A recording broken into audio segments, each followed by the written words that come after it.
Scary situation here last night in the parking lot of the Smith's food store here in Woods Cross. It was late last night, and according to witnesses, they tell Woods Cross police, who arrived on the scene a little later on, that there was some sort of an argument, a verbal altercation that quickly escalated, and then at one point there were some folks that hopped in a vehicle and attempted to drive away from the scene. That is when, according to police, witnesses telling them that an African-American male pulled out a handgun and began firing into the vehicle that was driving away.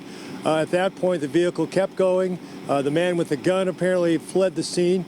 Now, police showed up. They interviewed those witnesses, and at that point, without having any victims here on scene, they put the alert out to local hospitals. Hey, keep an eye out in case anyone shows up with a gunshot wound. Sure enough, two folks showed up at a local hospital a short time later.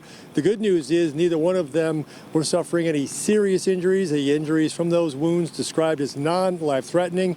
But again, crime scene detectives picking up shell casings here at the scene.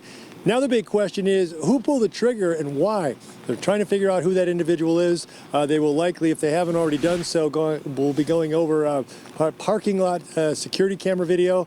But they say, again, this suspect is an African-American male who was wearing a white hoodie, obviously armed with a handgun. He's considered armed and dangerous. And they say if anyone out there has got any information about who this individual is, they'd like to hear from you, to please call Woods Cross Police.